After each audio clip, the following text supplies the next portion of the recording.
आणि आपल्याकडे विहिरीला किंवा बोरवेलला त्यालाही पाणी उतरलेलं असतं. मग आता पाणी देण्याचा कालावधी खूप वाढत जातो. मग अशा वेळेस आता आपल्याला उत्पादन घटतं कुठं की जे पिकाची खराब मोसम येतो, फुलं निघायचं आणि त्याच वेळेस त्या पिकाला ताण पडायला लागतो पाण्याचा.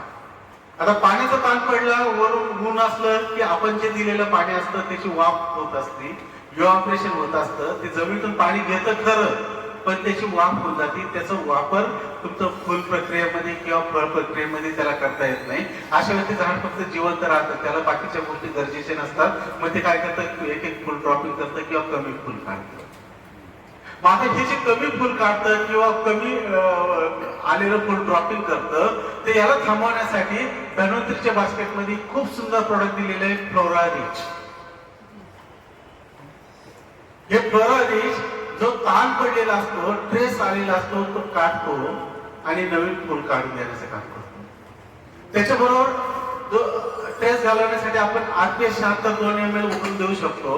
म्हणजे RPS 76 फ्लोरा रिच. आणि हे देताना याच्या बरोबर आपल्याला स्टिकर द्यावं लागतं. स्टिकर का, तर ते समजा अचानक पाऊस झाला तर धूळ नको जायला, त्याचे परिणाम सुंदर मिळायला पाहिजे, ते पिकाच्या आतमध्ये उतरून देण्याचं काम केलं पाहिजे. म्हणजे आपल्या बास्केटमध्ये सिल्कोरिच दिलेलं आहे, स्टिकोरिच 0.25 ml या प्रमाणात वापरायचं आहे. तर फुलं निघायच्या अवस्थेमध्ये फ्लोरा रिच आणि RPS 76 दिलं तर फुलांची संख्या वाढेल.